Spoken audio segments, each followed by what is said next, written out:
ബംഗളൂരു ദുരന്തത്തിൽ ചിന്നസ്വാമി സ്റ്റേഡിയത്തിൽ അന്വേഷണ ഉദ്യോഗസ്ഥർ പരിശോധന നടത്തുകയാണ്. ഇപ്പോൾ മജിസ്ട്രേറ്റ് തല അന്വേഷണത്തിന്റെ ഭാഗമായിട്ടാണ് പരിശോധന. ബംഗളൂരു DC ജഗീഷ് IAS അപകടം നടന്ന സ്ഥലം പരിശോധിച്ചു.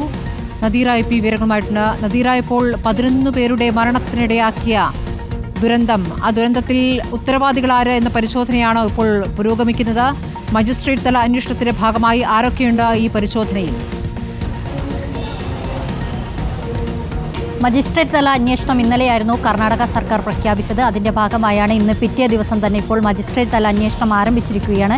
അതിന്റെ ഭാഗമായി ചിന്നസ്വാമി സ്റ്റേഡിയത്തിലെത്തി ഇപ്പോൾ പരിശോധന നടത്തി മടങ്ങിയിരിക്കുകയാണ് ബംഗളൂരു അർബൻ കമ്മീഷണർ.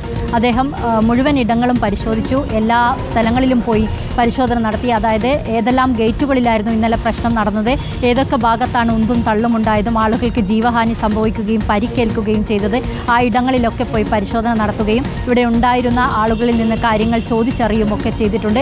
അദ്ദേഹം ഒരു പ്രാഥമിക റിപ്പോർട്ട് കർണാടക സർക്കാരിന് നൽകുമെന്നാണ് പ്രതീക്ഷിക്കുന്നത്. എന്തായാലും അദ്ദേഹം പറഞ്ഞിരിക്കുന്ന പ്രധാനപ്പെട്ട കാര്യം, ഇവിടെ ഉണ്ടായ പരിപാടി നടത്തിയ KCAക്കും അതുപോലെ തന്നെ RCBക്കും ഈ സ്റ്റേഡിയത്തിൽ പരിപാടി നടത്തിയ ഇവന്റ് മാനേജ്മെന്റ് കമ്പനിക്കുമൊക്കെ ചോദ്യം ചെയ്യലിന് ഹാജരാകാനായി നോട്ടീസ് അയക്കുമെന്നാണ് അദ്ദേഹം അറിയിച്ചിരിക്കുന്നത്. അതുപോലെ തന്നെ ഈ പരിക്കേറ്റ ആളുകളെ ആശുപത്രിയിലെത്തി മൊഴി രേഖപ്പെടുത്തും.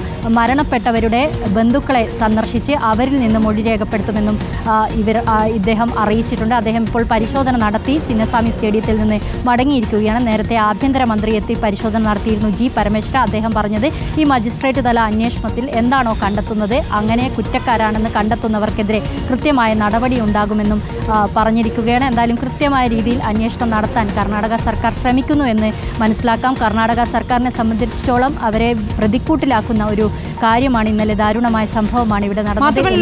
ഇപ്പോൾ ഹൈക്കോടതി സ്വന്തം നിലയ്ക്ക് സ്വമേധയാ കേസെടുത്തിട്ടുണ്ടല്ലോ, അതിന്മേൽ ഉള്ള നടപടികൾ ഏത് ഘട്ടത്തിലെത്തി നിൽക്കുന്നു? സ്മൃതി, 2:30 മണിക്കാണ് കോടതി ഈ കേസ് പരിഗണിക്കുന്നത്. ഇനി ഒരു 7 മിനിറ്റ് കൂടിയുണ്ട്. സ്വമേധയാ കേസെടുത്തിരിക്കുകയാണ് ഹൈക്കോടതി.